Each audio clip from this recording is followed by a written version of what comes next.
എന്തൊക്കെയുണ്ട് വിശേഷങ്ങള്? എല്ലാവർക്കും സുഖം തന്നെയല്ലേ? ഞങ്ങളിവിടെ സുഖമായിരിക്കുന്നു. അപ്പോൾ ഞാനിന്ന് വന്നിരിക്കുന്നത് നമ്മുടെ ദിവാലി സ്പെഷ്യൽ ആയിട്ടുള്ള സ്വീറ്റ് ആയിട്ടാണ്. ഇതിനു മുമ്പത്തെ വീഡിയോ ദിവാലി സ്പെഷ്യൽ ആയിട്ടുള്ള സ്വീറ്റ് തന്നെയായിരുന്നു. അതായത് രണ്ട് അടിപൊളിയായിട്ടുള്ള ഈസി ലഡു ആയിരുന്നു തയ്യാറാക്കിയിട്ടുണ്ടായിരുന്നത്. ഇന്ന് ഞാൻ വന്നിരിക്കുന്നത് ജിലേബി ആയിട്ടാണ്. ജിലേബി എന്ന് പറയുമ്പോൾ നമ്മുടെ ആപ്പിൾ വെച്ചിട്ടും പൈനാപ്പിൾ വെച്ചും തയ്യാറാക്കാൻ പറ്റുന്ന ഈസി ആയിട്ടുള്ള അതേസമയം അടിപൊളിയായിട്ടുള്ള ജിലേബിയാണ് കേട്ടോ. എനിക്ക് പേഴ്സണലി കുറച്ചും കൂടി ഇഷ്ടപ്പെട്ടിട്ടുള്ളത് ആപ്പിൾ വെച്ചിട്ടുള്ള ജിലേബിയാണ്. മാത്രമല്ല നമ്മുടെ എല്ലാവരുടെ മിക്കവരുടെ ഫ്രിഡ്ജിലും അവൈലബിൾ ആണ് ആപ്പിൾ അല്ലേ. അപ്പോൾ ഇതേപോലെ കുട്ടികൾക്ക് പറയുന്ന സമയം അല്ലെങ്കിൽ നമുക്കൊന്ന് സ്വീറ്റ് എന്തെങ്കിലും കഴിക്കണമെന്ന് തോന്നുന്ന സമയത്ത് ഓടി പോയി കണ്ട് ആപ്പിൾ കട്ട് ചെയ്യുക, സംഭവം ഉണ്ടാക്കി കഴിക്കുക. അത്ര ഈസിയാണ്. അപ്പൊ എല്ലാവരും തയ്യാറാക്കി നോക്കുക. എല്ലാവർക്കും ഒരു അടിപൊളിയായിട്ടുള്ള ദിവാലി ആശംസിക്കുന്നു. അടിച്ചു പൊളിക്കുക, സേഫ് ആയിട്ടിരിക്കുക കേട്ടോ എല്ലാവരും. അപ്പോൾ ഒട്ടും താമസിച്ചാൽ നമുക്ക് എങ്ങനെയാണ് രുചികരമായിട്ടുള്ള രണ്ട് തരത്തിലുള്ള ഈസി ജിലേബി തയ്യാറാക്കാം എന്ന് നോക്കിയിട്ട് വരാം. ഓക്കെ, അപ്പൊ നമുക്ക് നമ്മുടെ ദിവാലി സ്പെഷ്യൽ ആയിട്ടുള്ള അടുത്ത റെസിപ്പി ചെയ്യാം. എന്താണ് നമ്മൾ ചെയ്യാൻ പോകുന്നത്? രണ്ട് തരത്തിലുള്ള ജിലേബിയാണ്, സ്പെഷ്യൽ ജിലേബിയാണ്. നമ്മുടെ ആപ്പിൾ ജിലേബിയും പൈനാപ്പിൾ ജിലേബിയും. അപ്പൊ അതിന് ആദ്യം തന്നെ വേണ്ടത് എന്താ? ഒരു ഷുഗർ സിറപ്പ് തയ്യാറാക്കണം. ഷുഗർ സിറപ്പ് തയ്യാറാക്കാൻ വേണ്ടി ഒരു പാത്രത്തിലോട്ട് നമുക്ക് ആദ്യം തന്നെ 1 കപ്പ് പഞ്ചസാര ഇട്ട് കൊടുക്കാം. ആ സെയിം കപ്പിൽ തന്നെ 1/4 കപ്പ് വെള്ളം ഒഴിച്ചു കൊടുക്കാം. ഞാൻ അവിടെ ചൂടുവെള്ളമാണ് ഒഴിക്കുന്നത്. ചൂടുവെള്ളം ഒഴിക്കണം ഒരു നിർബന്ധമില്ല. അതിന്റെ കൂട്ടത്തിൽ കൂടെ നമുക്ക് ചേർത്ത് കൊടുക്കേണ്ടത് 3 ഏലക്കായാണ്. ഏലക്കായുടെ പൊടിയാണെങ്കിലും കുഴപ്പമില്ല. പക്ഷെ പൊടി ചേർത്ത് എന്താ കുഴപ്പമെന്ന് വെച്ച് കഴിഞ്ഞാൽ ഒരു ബ്ലാക്ക് കളർ ഇങ്ങനെ കിടക്കും. അപ്പൊ കാണാൻ ഒരു ഭംഗി ഉണ്ടാവില്ല. അതുകൊണ്ടാണ് ഞാൻ വാഷ് ചെയ്തിട്ടുള്ള ഏലക്കായ ജസ്റ്റ് ഒന്ന് പൊട്ടിച്ചിട്ടുണ്ട്, അത് ചേർത്ത് കൊടുത്തിരിക്കുന്നത്. അതിനൊരു നല്ല ഫ്ലേവർ കിട്ടാൻ വേണ്ടിയിട്ട്. നിങ്ങൾക്ക് ഏലക്കായുടെ ഫ്ലേവർ താല്പര്യമില്ലെങ്കിൽ ഒഴിവാക്കാം കേട്ടോ. പൈനാപ്പിൾ വേണമെങ്കിൽ പൈനാപ്പിൾ ചേർക്കാം. ഇഷ്ടമനുസരിച്ച് മാറ്റങ്ങൾ വരുത്താം. നന്നായിട്ടൊന്ന് ചൂടാവട്ടെ. മീഡിയം ഫ്ലെയിമിൽ നമുക്കിതൊന്ന് തിളപ്പിച്ചു കൊടുത്തോണ്ടേ ഇരിക്കാം. അപ്പൊ ഇതിലോട്ട് ഞാനുണ്ടല്ലോ കളറിന് വേണ്ടിയിട്ട് കുങ്കുമപ്പൂവ ചേർത്ത് കൊടുക്കാൻ പോകുന്നത്. അതേസമയം നിങ്ങൾക്ക് ഇതിലേക്ക് മഞ്ഞ കളർ അല്ലെങ്കിൽ മഞ്ഞപ്പൊടിയൊക്കെ ചേർക്കാം. ഞാനിപ്പോൾ കുങ്കുമപ്പൂ കുറച്ച് ചേർക്കുന്നുണ്ട്. നല്ലൊരു കളർ കിട്ടുകയും ചെയ്യും, നല്ലൊരു ഫ്ലേവറും കിട്ടും. പക്ഷെ ചിലർക്ക് കുങ്കുമപ്പൂവിന്റെ വാസന ഇഷ്ടമില്ലാത്തവർ ഒഴിവാക്കാം. പിന്നെ എപ്പോഴും നമ്മൾ മധുരം ഉണ്ടാക്കുമ്പോഴും എന്ത് ചെയ്യണം? ഒരു അല്പം ഉപ്പ് ചേർത്ത് കൊടുക്കാൻ മറക്കരുത്. മീഡിയം ഫ്ലെയിമിൽ വേണേ കുക്ക് ചെയ്യാൻ. എപ്പോഴും ഹൈ ഫ്ലെയിമിൽ ഒരിക്കലും കുക്ക് ചെയ്യരുത്. ഓക്കെ, അപ്പോൾ നമ്മുടെ ഷുഗർ സിറപ്പ് അത്യാവശ്യം ശരിയായിട്ടുണ്ട് കേട്ടോ. പിന്നെ നമ്മൾ പറയില്ലേ 1 സ്ട്രിങ് കൺസിസ്റ്റൻസി, 2 സ്ട്രിങ് കൺസിസ്റ്റൻസി, അതായത് എന്താ പറയാ ഒറ്റ കമ്പി പരുവം, 2 കമ്പി പരുവം, അതൊന്നും ആവേണ്ട ആവശ്യമില്ല. കാരണം ഞാൻ പണ്ടേ പറഞ്ഞിട്ടുണ്ട് നിങ്ങളുടെ അടുത്ത് ഗുലാബ് ജാമിന്റെ റെസിപ്പിയിലൊക്കെ. കാരണം ഒരുപാട് തിക്കായി കഴിഞ്ഞാൽ നമ്മൾ എന്ത് സാധനം ഇതിലോട്ട് ഇട്ട് കഴിഞ്ഞാൽ അതിലോട്ട് എന്താ പറയാ ഷുഗർ സിറപ്പ് കയറില്ല, വലിച്ചു കുടിക്കില്ല സംഭവം. അതുകൊണ്ട് നമ്മൾ ചെയ്യുമ്പോൾ ഈ ഒരു തിക്നെസ് ഒരു 10 മിനിറ്റോളം ഞാൻ മീഡിയം ഫ്ലെയിമിലൊന്ന് കുക്ക് ചെയ്തിട്ടുണ്ട്. നമുക്ക് ഇനി ഇതിലോട്ട് ഇത് ക്രിസ്റ്റലൈസ് ആവാതിരിക്കാൻ വേണ്ടിയിട്ട് 1 ടീസ്പൂണോളം ലെമൺ ജ്യൂസ് അങ്ങ് ഒഴിച്ചു കൊടുക്കാം. നന്നായി അങ്ങ് മിക്സ് ചെയ്ത് കൊടുക്കാം. അതിനുശേഷം അപ്പുറത്തെ അടുപ്പിലോട്ട് മാറ്റി വെക്കാം. എപ്പോഴും സ്വീറ്റ്നെസ് ഒക്കെ നിങ്ങളുടെ ഇഷ്ടത്തിനനുസരിച്ച് അഡ്ജസ്റ്റ് ചെയ്യാൻ മറക്കരുത്. അപ്പോൾ അത്യാവശ്യം ഒരു തിക്കായിട്ടുണ്ട് താനും, ഒരുപാട് വെള്ളമല്ല, അതേസമയം ഓവർ തിക്കും ആയിട്ടില്ല. ഇനി നമുക്ക് ഇത് മാറ്റി വെക്കാം. നമുക്ക് ഇതിലേക്കുള്ള ബാറ്റർ റെഡിയാക്കാൻ വേണ്ടിയിട്ട് ഒരു ബൗൾ എടുക്കുക. ആ ബൗളിലോട്ട് 1/2 കപ്പ് മൈദ ചേർത്ത് കൊടുക്കാം. നിങ്ങൾക്കിപ്പോൾ വേണമെന്നുണ്ടെങ്കിൽ ഗോതമ്പ് പൊടി വെച്ചും ചെയ്യാം. പക്ഷെ ഈ ഒരു പെർഫെക്ഷൻ വരുന്ന തോന്നുന്നില്ല. എന്നാലും ട്രൈ ചെയ്യാവുന്നതേ ഉള്ളൂ കേട്ടോ. അതിലോട്ട് നമുക്ക് ചേർത്ത് കൊടുക്കേണ്ടത് 1 ടേബിൾ സ്പൂൺ കോൺഫ്ലോർ. കോൺഫ്ലോർ നമ്മൾ ചേർക്കുന്നത് ക്രിസ്പിനെസ് കിട്ടാൻ വേണ്ടിയിട്ടാണ്. 1/2 കപ്പ് മൈദയ്ക്ക് 1 ടേബിൾ സ്പൂൺ കോൺഫ്ലോർ ചേർത്ത് കൊടുത്തിട്ടുണ്ട്. നമുക്ക് ഈ ബാറ്റർ പലതരത്തിൽ ചെയ്യാൻ പറ്റും. അതായത് ഈസ്റ്റ് ചേർത്ത് ചെയ്യാം, ബേക്കിംഗ് പൗഡർ ചേർത്ത് ചെയ്യാം, തൈര് മാത്രം ചേർത്തിട്ട് ചെയ്യാം. പിന്നെ ഇതൊന്നും ചേർക്കാണ്ട് എന്താ പറയുക, ഇത് ഓവർനൈറ്റ് വെച്ച് പുളിപ്പിച്ചിട്ടും ചെയ്യാം. അപ്പൊ നിങ്ങൾക്ക് എന്താണ് താല്പര്യം അതനുസരിച്ച് ചെയ്തോളൂ. ഇതിപ്പോൾ ഇൻസ്റ്റന്റ് ആയതുകൊണ്ട് ഞാനിപ്പോൾ ഇതിലോട്ട് ബേക്കിംഗ് പൗഡറും ബേക്കിംഗ് സോഡയും തൈരൊക്കെ ചേർക്കുന്നുണ്ട് കേട്ടോ. അപ്പോൾ ഓവർനൈറ്റ് വെക്കുകയാണെന്നുണ്ടെങ്കിൽ ബേക്കിംഗ് പൗഡറോ ബേക്കിംഗ് സോഡയോ ഒന്നും ചേർക്കേണ്ട ആവശ്യമില്ല. തൈര് മാത്രം ചേർത്താൽ മതി. ഒരു പുളിപ്പ് വേണം. ചെറിയൊരു പുളിയുള്ള ജിലേബിയിലും നമ്മുടെ മഞ്ഞ ജിലേബിയുടെ ടേസ്റ്റിലോട്ടാണ് നമ്മളത് ചെയ്യാൻ പോകുന്നത് കേട്ടോ. അപ്പോൾ രണ്ടും കൂടി നന്നായിട്ട് അങ്ങ് മിക്സ് ചെയ്ത് കൊടുക്കാം. അതിലോട്ട് നമുക്കൊരു അല്പം ഉപ്പ് ചേർത്ത് കൊടുക്കണം. ഇനി നമുക്ക് ചേർത്ത് കൊടുക്കേണ്ടത് 1/4 ടീസ്പൂൺ ബേക്കിംഗ് പൗഡറും 1/4 ടീസ്പൂൺ ബേക്കിംഗ് സോഡയുമാണ്. ബേക്കിംഗ് സോഡ 1/4 ടീസ്പൂൺ വീതം ചേർത്ത് കൊടുത്തിട്ടുണ്ട്. നന്നായിട്ട് അങ്ങ് മിക്സ് ചെയ്ത് കൊടുക്കാം. അതിലോട്ട് നമുക്ക് നന്നായിട്ട് ബീറ്റ് ചെയ്ത് വെച്ചിരിക്കുന്ന 1 ടേബിൾ സ്പൂൺ തൈര് ചേർത്ത് കൊടുക്കാം. ഞാൻ പറഞ്ഞില്ല, ഒരു പുളി കിട്ടാൻ വേണ്ടിയിട്ടാണ് തൈര് ചേർക്കുന്നത്. അതേസമയം നിങ്ങളുടെ ജിലേബിക്ക് പുളിരസം താല്പര്യമില്ലെങ്കിൽ ഒഴിവാക്കാം കേട്ടോ. തൈരും ഇനി നമ്മൾ ഇതിലേക്ക് കുറച്ചുകൊണ്ട് ലെമൺ ജ്യൂസ് ചേർത്ത് കൊടുക്കും. അപ്പോൾ പുളി ഇഷ്ടമില്ലാത്തവർ അത് ഒഴിവാക്കാം. തൈരും കൂടെ ചേർത്ത് നന്നായിട്ട് അങ്ങ് മിക്സ് ചെയ്ത് കൊടുക്കാം. 1/2 കപ്പ് വെള്ളം എടുത്തിട്ടുണ്ട്. കുറച്ചായിട്ട് ഒഴിച്ചു കൊടുക്കാം.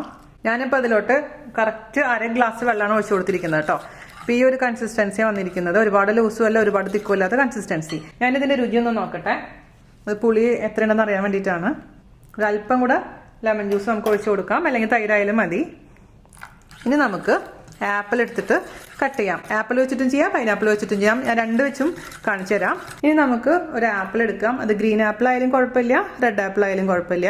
അപ്പോൾ പുളി വേണമെന്നുണ്ടെങ്കിൽ ഗ്രീൻ ആപ്പിൾ ആയിരിക്കും ഏറ്റവും നല്ലത്. പക്ഷെ നമ്മൾ ഈ മാവിൽ തന്നെ പുളി ഉണ്ടല്ലോ, പിന്നെ അതനുസരിച്ച് അഡ്ജസ്റ്റ് ചെയ്താൽ മതി. ഒരുപാട് തിക്നെസ് പാടില്ല, ശ്രദ്ധിച്ചാൽ മതി കേട്ടോ.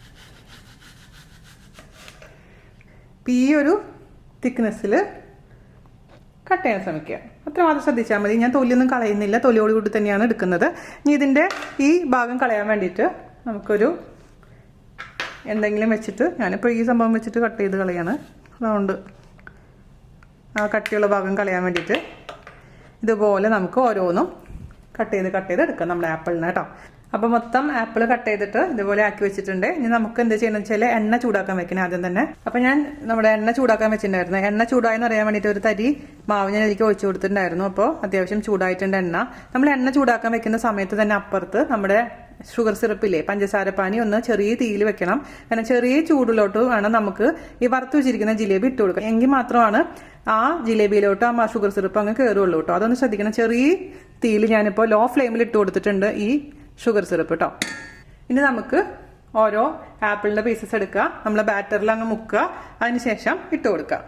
എല്ലാ ഭാഗത്തേക്കും ബാറ്റർ ആയി എന്ന് ഉറപ്പ് വരുത്തുക. അപ്പം നിങ്ങൾ ബാറ്റർ നോക്കുമ്പോൾ ഒരുപാട് ലൂസ് പോലെ തോന്നുകയാണെങ്കിൽ അല്പം കൂടെ മൈദ ചേർത്ത് കൊടുത്താൽ മതി, അല്ലെങ്കിൽ ഗോതമ്പ് മാവ് ചേർത്ത് കൊടുത്താൽ മതി കേട്ടോ. അപ്പോൾ നമുക്ക് മീഡിയം ഫ്ലെയിമിൽ ഇത് തിരിച്ച് മറിച്ചിട്ടങ്ങ് നന്നായിട്ടങ്ങ് കുക്ക് ചെയ്തെടുക്കാം. ഇത് ഇട്ട വശം തന്നെ അങ്ങ് തിരിച്ചിടാൻ പാടില്ല. അപ്പോൾ എന്ത് പറ്റുമെന്ന് വെച്ച് കഴിഞ്ഞാൽ ഇതങ്ങ് പൊട്ടിപ്പോയി. അതുകൊണ്ട് ഒരു അല്പം കഴിഞ്ഞിട്ട് അതിന് ശേഷം തിരിച്ചിട്ടാൽ മതിയാവും കേട്ടോ. ഇതിൽ നമുക്ക് ഈസ്റ്റ് ഇട്ടിട്ട് ഉണ്ടാക്കാം. ഈസ്റ്റ് ഇട്ട് ഉണ്ടാക്കുകയാണെങ്കിൽ ഒരു 1/4 ടീസ്പൂൺ ഈസ്റ്റ് ഇട്ടാൽ മതിയാവും. അപ്പോൾ 1 മണിക്കൂർ നമ്മൾ ഈ മാവ് മാറ്റി വെക്കേണ്ടതായിട്ട് വരും. 1 മണിക്കൂർ കഴിഞ്ഞിട്ട് ഉണ്ടാക്കാൻ പറ്റില്ല. ഇത് ഇൻസ്റ്റന്റ് ആയതുകൊണ്ടാണ് നമ്മൾ ബേക്കിംഗ് പൗഡറും ബേക്കിംഗ് സോഡ ഇട്ടേക്കുന്നത് കേട്ടോ. അപ്പോൾ ഏകദേശം ആയിട്ടുണ്ട്. ചെറിയൊരു വെള്ളത്തിന്റെ സൗണ്ടൊക്കെ കേൾക്കാൻ കുഴപ്പമൊന്നും ഉണ്ടാവില്ല, പൊട്ടിത്തെറിക്കൊന്നുമില്ല. ഡോണ്ട് വെറി കേട്ടോ. അപ്പോൾ നല്ല ക്രിസ്പി ആയിരിക്കുന്ന അവസ്ഥയിൽ നമുക്കിതങ്ങ് കോരി മാറ്റിയിട്ട് നമ്മൾ അരിപ്പയിലോട്ട് അങ്ങ് ഇട്ട് കൊടുക്കാം. ഈ ഒരു നല്ലൊരു ഗോൾഡ് കളർ വരുന്ന ഒരു സമയത്ത് കോരി മാറ്റണേ. അരിപ്പയിലോട്ട് ഇട്ടതിന് ശേഷം മാത്രം നമുക്ക് ഷുഗർ സിറപ്പിൽ ഇട്ട് കൊടുക്കാൻ പാടില്ല, അല്ലെങ്കിൽ ആ എണ്ണ മുഴുവനും ആ ഷുഗർ സിറപ്പിലോട്ട് അങ്ങ് വരും. അപ്പോൾ ഇത് 4 എണ്ണം ഉണ്ടാക്കിയതിന് ശേഷം നമുക്ക് ചൂടുള്ള ഷുഗർ സിറപ്പിലോട്ട് അങ്ങ് ഇട്ട് കൊടുക്കാം. അടുത്ത 3 എണ്ണം കൂടി ഇട്ടിട്ടുണ്ട്. അതും ഇതേപോലെ ഗോൾഡ് കളർ ആക്കിയതിന് ശേഷം നമുക്ക് ആ ഷുഗർ സിറപ്പിലോട്ട് ഇട്ട് കൊടുക്കാം കേട്ടോ. അപ്പോൾ ഇനി നമുക്ക് ആദ്യമേ തന്നെ പൊരിച്ച് വെച്ചിരിക്കുന്ന ആപ്പിൾ നമുക്ക് ചൂടുള്ള സിറപ്പിലോട്ട് അങ്ങ് ഇട്ട് കൊടുക്കാം. ഞാൻ പറഞ്ഞ പോലെ നേരിട്ട് ഇടണ്ട, കാരണം അപ്പോൾ നമുക്ക് നിറയെ എണ്ണ അതിലോട്ട് വീഴും ആ സിറപ്പിലോട്ട്. ഇനി അത് റെഡിയാക്കിയതിന് ശേഷം നമുക്ക് അടുത്തത് പൊരിച്ചാൽ മതി. ഇത് നമുക്ക് തീ കുറച്ച് വെക്കാം. ഒരുപാട് നേരം നമ്മൾ ഇടരുത് കേട്ടോ, കാരണം ഒരുപാട് നേരം ഇട്ട് കഴിഞ്ഞാൽ ആകെ അങ്ങ് സോഫ്റ്റ് ആയിട്ട് മാറും. അപ്പോൾ ചൂടുള്ള ജിലേബി നമുക്ക് ഇതിലേക്ക് ഇട്ട് കൊടുക്കാം. 2-3 മിനിറ്റ് മാത്രം മതി ക്രിസ്പി ആവണമെന്നുണ്ടെങ്കിൽ കേട്ടോ. ഇപ്പോൾ സോഫ്റ്റ് ആയിട്ടുള്ള ജിലേബി വേണമെന്നുണ്ടെങ്കിൽ കുറച്ചും കൂടെ അധികം സമയം ഇട്ട് കഴിഞ്ഞാലും കുഴപ്പമൊന്നുമില്ല. ഇന്നലെ ഞാൻ ഉണ്ടാക്കി നോക്കിയപ്പോൾ ഇവിടെ എല്ലാവർക്കും ഇഷ്ടപ്പെട്ടു. 2-3 മിനിറ്റ് കഴിഞ്ഞിട്ടുണ്ട്. നമുക്കിത് അങ്ങ് കോരി മാറ്റിയിട്ട് വേറൊരു പ്ലേറ്റിലോട്ട് മാറ്റാം. അതിനുശേഷം മറ്റേത് ഇട്ട് കൊടുക്കാം കേട്ടോ.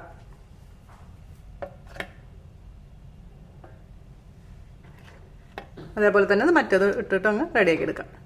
ഇപ്പോൾ ഞാൻ പൈനാപ്പിൾ ഇതുപോലെ തന്നെ തിന്നായിട്ട് കട്ട് ചെയ്തിട്ട് വെച്ചിട്ടുണ്ട്. അത് നമുക്ക് ബാറ്ററിലോട്ട് മുക്കിയിട്ട് ഇതിലോട്ട് അങ്ങ് ഇട്ട് കൊടുക്കാം. അത് വേണമെന്നുണ്ടെങ്കിൽ നമുക്ക് ആ ഷുഗർ സിറപ്പിൽ അല്പം പൈനാപ്പിൾ എസൻസും കൂടെ ചേർത്ത് കൊടുക്കുകയാണെങ്കിൽ കറക്റ്റ് പൈനാപ്പിളിൻ്റെ ആ ഒരു ഫ്ലേവർ വരും. ഇതും ഞാൻ നേരത്തെ കാണിച്ച പോലെ തന്നെ തിരിച്ചും മറിച്ചിട്ടിട്ട് നല്ല ഗോൾഡ് കളർ ആവുന്ന വരെ അങ്ങ് ഫ്രൈ ചെയ്തെടുക്കാം കേട്ടോ. അപ്പോൾ നമ്മുടെ പൈനാപ്പിളും റെഡി ആയിട്ടുണ്ട് കേട്ടോ. കാഴ്ചയിൽ പൈനാപ്പിളും ആപ്പിളൊക്കെ ഒരേപോലെയൊക്കെ തന്നെ തോന്നുന്നുണ്ട്, പക്ഷേ ടേസ്റ്റിൽ ഡിഫറൻസ് ഉണ്ട്. നിങ്ങളിതുവരെ അറിയാത്തൊരു രുചി, ഒരുപാട് പേര് അറിഞ്ഞിട്ടുണ്ടാവും, പക്ഷേ കുറച്ച് പേരെങ്കിലും ഇത് ട്രൈ ചെയ്യാത്തവരുണ്ടാവും. നിങ്ങൾ എന്തായാലും ട്രൈ ചെയ്ത് നോക്കണം എന്നാണ് ഞാൻ അഭിപ്രായപ്പെടുന്നത്. ഇനി നമുക്ക് അതിലോട്ട് ഇട്ട് കൊടുക്കുക, ഷുഗർ സിറപ്പിലോട്ട് ഇട്ട് കൊടുക്കുക. പിന്നെ ചിലവർ നെയ്യിൽ ഉണ്ടാക്കും കേട്ടോ, അല്ലെങ്കിൽ നമ്മൾ വറുക്കുന്ന സമയത്ത് എണ്ണയിലോട്ട് കുറച്ച് നെയ്യും കൂടെ ചേർത്തിട്ട് അങ്ങനെയും ചെയ്യാം. ആ നെയ്യിൻ്റെ വാസന താല്പര്യമുള്ളവർ കേട്ടോ. പക്ഷെ എനിക്ക് നെയ്യ് വലിയ താല്പര്യമില്ലാത്ത കാരണം ഞാൻ ചേർത്തിട്ടില്ല നെയ്യ് ഇതിൽ. അപ്പോൾ ഇതിൽ ഇച്ചിരി നേരം തിരിച്ചു മറിച്ചിട്ടതിന് ശേഷം അങ്ങ് എടുത്ത് മാറ്റി വയ്ക്കാം. അപ്പോൾ നമ്മുടെ ആപ്പിൾ ജിലേബിയും പൈനാപ്പിൾ ജിലേബിയും റെഡി ആയിട്ടുണ്ട് കേട്ടോ. അപ്പോൾ നമ്മൾ ബാറ്റർ എന്ന് പറഞ്ഞാൽ ഒരു ആപ്പിളിന് വേണ്ടിയിട്ടുള്ള ബാറ്ററാണ് ഞാൻ റെഡി ആക്കിയിട്ടുണ്ടായിരുന്നത് അതിൽ.